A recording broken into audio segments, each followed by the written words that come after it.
जय हिंद सब लोग कैसे मेरे ख्याल से अच्छे रुचि से अपना प्रिपरेशन कर रहे होंगे। आप सभी को पता होगा कि झारखंड में जिस तरह से बिहार में और जाति आधारित जनगणना होने जा रहा है, उसी प्रकार से आप लोग झारखंड में भी और जो कि मुख्यमंत्री द्वारा कहा गया है कि यहाँ भी झारखंड में जाति आधारित जनगणना होगा। और झारखंड में अगर जाति आधारित जनगणना हो जाता है तो इसमें आदिवासी यानी कि एसटी एससी ओबीसी किसको फायदा होगा, किसको नुकसान होगा, सभी के बारे बात करेंगे। क्योंकि जाति आधारित जनगणना आप लोग बता देना चाह रहे हैं पहले 1931 ईस्वी में हुआ था, उसके बाद इधर कभी नहीं हुआ है। राइट हुआ है लेकिन उसको डाटा को छुपा दिया गया है। लेकिन इस बार सभी के द्वारा, चाहे दल के, चाहे विपक्ष को, चाहे सत्ता पक्ष को, सभी के द्वारा कहा गया कि जाति आधारित जनगणना होना चाहिए ताकि किसका कितना जनसंख्या पता चल सके। अभी पता ही नहीं चल सक रहा है कि किस जाति का कितना जनसंख्या, अभी सिर्फ पता चलता है ओबीसी के कितना है, एसटी के कितना है, एससी के कितना है, जनरल कितना, इस सब का यानी कि धर्म का बारे पता चल पाता है। लेकिन वाकई में किस जाति का कितना जनसंख्या वो पता नहीं चल पा रहा है। और इसी के रिगार्डिंग हम लोग आज की इस वीडियो में हम लोग बात करेंगे। राइट, तो आप लोग अंत तक बने रहिएगा।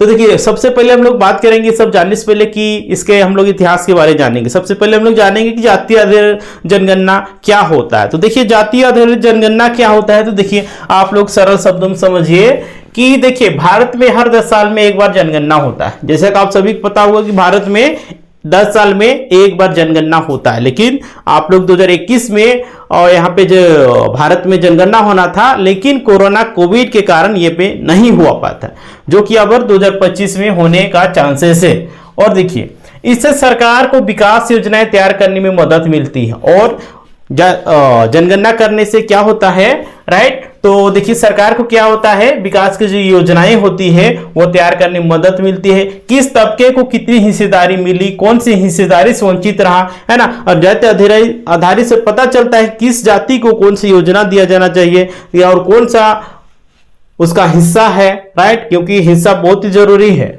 आप सभी पता होगा कि परिसीमन आप लोग 2026 में लागू होने वाला है। और परिसीमन इसलिए लागू होता है ताकि किस जाति का, किस समुदाय का कितना जनसंख्या है उसके अकॉर्डिंग उसको आरक्षण दिया जाए। नहीं तो पता चलेगा जिसका 2% है वो आरक्षण का लाभ ले पा रहा है, जिसका 52% 50% है वो आरक्षण का लाभ नहीं ले पा रहा है। ये तो कहीं ना कहीं अन्याय ही होगा, इसीलिए इस तरह का किया जाता है। आगे देखिए, इसके माध्यम से इन सब बातों का पता चलता है। जाति जनगणना से आशय है कि जब देश में जनगणना की जाए, तो इस तरह लोगों से उनकी जाति भी पूछी जाए। देखिए, जिस समय अभी 2025 में जनगणना हुआ ना है, तो इस समय पहले होता था सिर्फ पूछा जाता है था क्या जाति, उस समय पूछा जाता था और अब भी पूछा जाएगा, लेकिन अब सार्वजनिक किया जाएगा। राइट, कि किस जाति का कितना जनसंख्या है, नहीं है। राइट, देखिए इस दौरान लोगों से उनकी जाति भी पूछी जाए। इससे देश की आबादी के बारे में पता चलेगा, साथ ही साथ देखिए इस बात की जानकारी भी मिलेगी कि देश में कौन सी जाति के कितने लोग रहते हैं। सही बात ये जानना तो बेहद जरूरी है। राइट, आजाद हो गया भारत, लेकिन अभी तक जाति आधारित जनगणना नहीं हुआ, जिससे पता नहीं चल पाया किस जाति का कितना जनसंख्या है। लोग अनुमान लगाते हैं। राइट, देखिए सीधे शब्दों में कहें तो जाति के आधार पर लोगों की गणना ही जाति गणना। सही बात है, जाति के आधार पर ही उसको काउंट करना वही क्या है, जाति जनगणना है। तो आप सभी समझ में आ गया होगा जाति जनगणना क्या है, नहीं है। राइट, चलिए, और अभी जो भी जाति के आधार पे आप लोगों को आरक्षण या फिर जो कुछ भी दिया जाता है, ये 1931 के जनगणना के अकॉर्डिंग ही दिया जाता है। इस बात को भी आप लोग ध्यान दीजिएगा। राइट, तो देखिए आखिरी बार कब हुआ था जाति जनगणना, इसके हम लोग हिस्ट्री के बारे जानेंगे कि क्या इसका हिस्ट्री है, नहीं है। राइट, तो देखिए भारत में आखिरी बार जाति के आधार पर जनगणना ब्रिटिश शासन के दौरान देखिए 1931 ईस्वी में हुई थी। राइट, आप सभी को पता होगा भारत में पहला बार 1872 ईस्वी में आप लोग का क्या हुआ था, जनगणना हुआ था, पहला जनगणना। और तभी क्या होता था कि जाति आधारित जनगणना होता था। और लास्ट बार देखिए 1931 ईस्वी में भारत में जाति आधारित जनगणना हुआ है। राइट, इसके बाद देखिए 1941 में भी जाति आधारित जनगणना हुआ। 1941 में भी आप लोगों को बताए थे ना कि 10 साल में एक बार जनगणना होता है। और देखिए 1941 में भी जाति आधारित जनगणना हुआ, लेकिन इनके आंकड़े पेश नहीं किए गए। इनका जो भी डाटा था उनके सरकार के द्वारा पेश नहीं किया गया, नहीं बतलाया गया कि किसका कितना जनसंख्या है।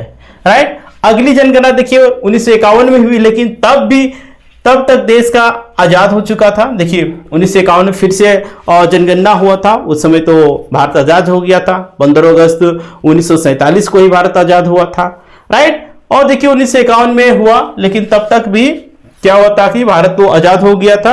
और देखिए आजादी के बाद इस जनगणना में सिर्फ अनुसूचित जाति, जब आजादी के बाद 1951 में जनगणना हुआ, उसमें कोई जाति पाति नहीं, सिर्फ अनुसूचित जाति, अनुसूचित जनजाति, राइट, को ही गिना गया।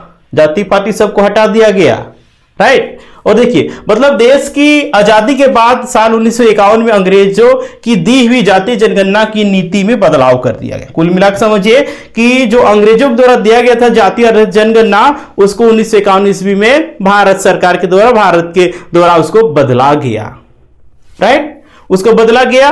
और देखिए क्या हुआ कि 2011 में की गई आखिरी जनगणना तक जारी रहा। और 1951 से लेकर जितना भी जनगणना हुआ 2011 तक कोई जाति आधारित नहीं हुआ, राइट। क्या हुआ? अनुसूचित जाति अनुसूचित जनजाति के आधार पे हुआ, राइट। इसी के आधार पे जनगणना आप लोगों को हुआ। तो अगर मांग उठ रहा है, सभी राज्यों में मांग उठ रहा है कि जाति आधारित जनगणना होना चाहिए, और जितना जिसका भागीदारी है, जितना जिसका जनसंख्या उसके अनुरूप उसको आरक्षण दिया जाना चाहिए, उसको उस तरह से फैसिलिटी दिया जाना चाहिए। यह भी एक प्रकार से सही कर सकते हैं, राइट, ताकि सभी लोगों को अधिकार मिल सके। तो देख सकते हैं जातीय आधारित जनगणना। देखिए इसी भी साल 1990 आप लोग आ जाइए, राइट। तो उस समय क्या हुआ था कि सरकार मंडल आयोग की एक सिफारिश को लागू किया था। 1990 साल आता है, उसके बाद सरकार ने मंडल आयोग का कमीशन का ये लागू करती है, सिफारिश करते हैं। इसके अंतर्गत देखिए पिछड़ा वर्ग के लिए उम्मीदवारों को सरकारी नौकरियों में 27% आरक्षण देने की बात की गई थी। पिछड़ा जो मंडल कमीशन आया था 1990 ईस्वी में, उस समय जिक्र किया गया था मंडल कमीशन के द्वारा कि 27% ओबीसी को आरक्षण दिया जाना चाहिए। और देखिए इस फैसले ने भारत, खासकर उत्तर भारत की राजनीति को बदल के रख दिया, और इस फैसला ने पूरे उत्तर भारत के जो राजनीतिक गलियारा था उसको बदल के रख दिया था। साथ ही साथ देखिए आप लोग बता देना चाहिए, भारत में ओबीसी आबादी कितनी प्रतिशत है इसका कोई ठोस प्रमाण फिलहाल नहीं। और अभी भी देखिए बोले ना 1951 से अभी 2011 तक जितने भी जनगणना हुआ है, ये किस के रिलेटेड हुआ है? अनुसूचित जाति और अनुसूचित जाति के आधार पे, यानी कि एसटी और एससी के आधार पे ही हुआ है। बात बाकी ओबीसी कितना जनसंख्या अभी तक किसी को पता नहीं है, राइट। देखिए इसका कोई ठोस प्रमाण फिलहाल नहीं है। मंडल कमीशन के आंकड़ों के आधार पर कहा जाता है कि भारत में ओबीसी आबादी 52% है, और मंडल कमीशन के आधार पर ही कहा जाता है कि भारत में ओबीसी की जनसंख्या 52% है, राइट। और देखिए मंडल कमीशन ने साल 1931 की जनगणना को ही आधार माना था। और देखिए 1951 आजाद वाला ने मंडल कमीशन ने इसका माना था, बल्कि क्योंकि 1931 ईस्वी में जातीय आधारित जनगणना हुआ था, उसी के अकॉर्डिंग है ना मानेगा। तो मंडल कमीशन ने ही और मतलब क्या किया कि 1931 वाला ही जातीय आधारित जनगणना को, और देखिए इन्होंने माना, और इन्होंने कहा कि भारत में ओबीसी सीट मतलब वो जनसंख्या 52% है, राइट। और साथ ही साथ देखिए केंद्र सरकार अभी भी जाति के आधार पर कई नीतियां तैयार करती है। अभी भी सरकार जो भी जाति के आधार पर जो भी नीतियां, नियम, कानून जो भी बनाती है 1931 के आधार पर ही बनाती है। इस बात को भी अभी ध्यान देना होगा। लेकिन अब परिदृश्य बदलने वाला है, क्योंकि अब हर एक राज्य में लगभग सभी राज्य लोग तो कह ही रहे कि जातीय आधारित जनगणना होना चाहिए। सही बात है, होना चाहिए, क्योंकि जिसका जितना जनसंख्या उसके अनुसार उसका भागीदारी होना चाहिए, राइट। चलिए आगे देख सकते हैं अब झारखंड में क्या होने वाला है। झारखंड में आप सभी को पता होगा, चाहे विपक्ष के विधायक हो चाहे सत्ता पक्ष के विधायक हो, सभी लोग कह रहे हैं कि झारखंड में जातीय आधारित जनगणना होगा कि नहीं होगा, पिछड़ों को 27% आरक्षण मिलेगा कि नहीं मिलेगा, राइट। इन्हीं सभी बहस में देखिए आप लोग बता देना चाह रहे हैं, हेमंत सोरेन जी ने कह दिया है कि झारखंड में जातीय आधारित जनगणना होगा, और कब होगा? तो अगले साल होगा, यानी कि कब? 1 साल बाद आप लोग को झारखंड में भी जातीय आधारित जनगणना आप लोग को देखने को मिलेगा। तो देख सकते हैं आप लोग इस आर्टिकल के माध्यम से देखिए, झारखंड कास्ट सेंसस, झारखंड में अगले साल जातीय सर्वेक्षण कराएगी हेमंत सरकार, यानी कि अगले साल आप लोग का जातीय आधारित जनगणना आप लोग को होने जा रहा है, राइट।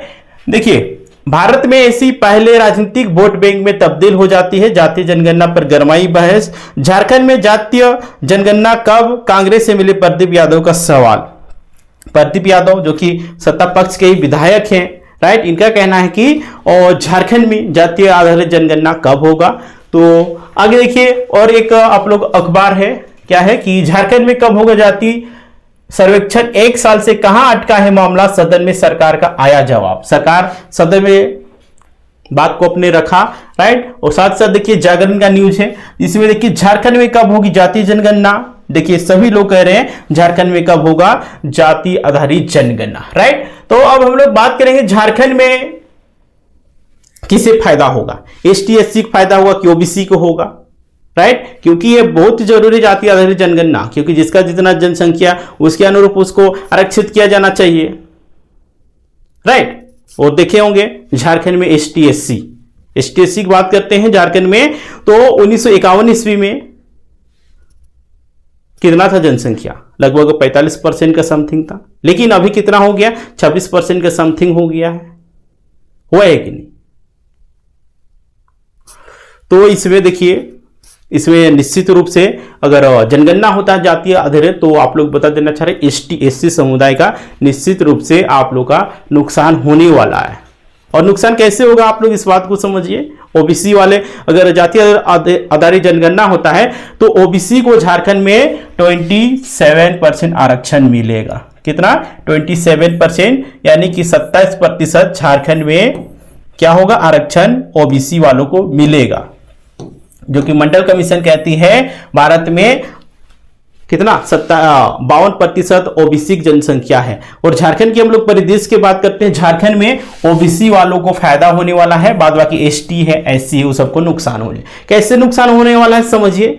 झारखंड में परिसीमन 2026 में आप लोगों को लागू होने वाला है। कब लागू होना है, 2026 में। आप लोग बता देना चाह रहे झारखंड में परिसीमन आप लोगों को लागू होने वाला है, राइट। हाँ, तो झारखंड में 2026 में परिसीमन लागू होना। और परिसीमन कैसे होता है, जातीय जनगणना के आधार पे, यानी जनगणना के आधार पे, जिसका जनगणना मतलब जनसंख्या घटेगा तो उसका सीट भी घटेगा। देखिए 2026 में झारखंड में आप लोग बता देना चाह रहे हैं ये परिसीमन होना तय है, राइट। और परिसीमन किसके आधार पे होता है, जो रिसेंट पे जनगणना होता है उसके अकॉर्डिंग पे ही होता है। तो 2025 में मान के चलिए आप लोग का जनगणना होगा, राइट। 2025 में अगर जनगणना होता है तो 2026 में ये आप लोग का क्या होगा, परिसीमन लागू होगा। परिसीमन लागू होगा तो निश्चित रूप से यहाँ पे आदिवासियों की जनसंख्या घटा है, एसटी एससी समुदाय का घटा है, राइट। और जाति आधारित कर देगा तो और बहुत सारा आप लोगों को विलुप्त होने के कगार पे देखने को मिलेगा। झारखंड में बहुत सारे जनजाति है और जाति है जो कि विलुप्त होने के कगार पे है। और निश्चित रूप से झारखंड का डेमोग्राफी चेंज हुआ, इसका सीधा से कारण है संथाल परगना में बांग्लादेशी घुसपैठ किया, और सारे कारण हैं। जो बाहर के लोग हैं, यूपी बिहार राजस्थान, वो लोग यहाँ पे नौकरी चाकरी कर रहे हैं, लोगों के साथ शोषण कर रहे हैं। तो निश्चित रूप से क्या हुआ, ओबीसी की जनसंख्या बढ़ा। कैसे बढ़ा, तो बाहर के लोग आए यहाँ पे बस गए, वो सब ओबीसी हो गए, है ना। तो इस तरह से और बढ़ा। और क्या हुआ कि आदिवासी आप लोग बता देना चाह रहे हैं, जो बांग्लादेश से लोग आए वो लोग क्या कर रहे हैं, आदिवासियों के साथ शादी ब्याह कर ले रहे हैं। शादी ब्याह कर ले रहे हैं तो क्या हो रहा है, वो लोग जो गांव का लोग हैं उनका कहना है कि ये लोग दूसरा धर्म में जा रहे हैं, दूसरे कल्चर में जा रहे हैं, तो इसको आरक्षण का लाभ दिया ही नहीं जाना चाहिए। और सुप्रीम कोर्ट का भी जजमेंट है कि जो धर्म परिवर्तन करते हैं उसको किसी भी प्रकार से आरक्षण नहीं दिया जाना चाहिए। अब बताइए, वो दूसरे धर्म में परिवर्तन हो जाएंगे तो बताइए आदिवासियों की जनसंख्या घटेगा कि नहीं घटेगा, निश्चित रूप से घटेगा। ऐसा नहीं कि आदिवासियों की जनसंख्या मतलब घट नहीं रहा है, बल्कि चेंज हो जा रहा है। और इसका यह भी कारण है क्योंकि यहाँ इसका आदिवासियों का एसटी एससी कोई यहाँ पे धर्म नहीं है, सभी धर्म में ये लोग विभक्त थे। सभी धर्म विभक्त है तो कैसे पता चल सकेगा कि ये लोग का कौन सा धर्म है कौन सा नहीं है। और जाति आधारित हो जाएगा तो और नुकसान ही होगा।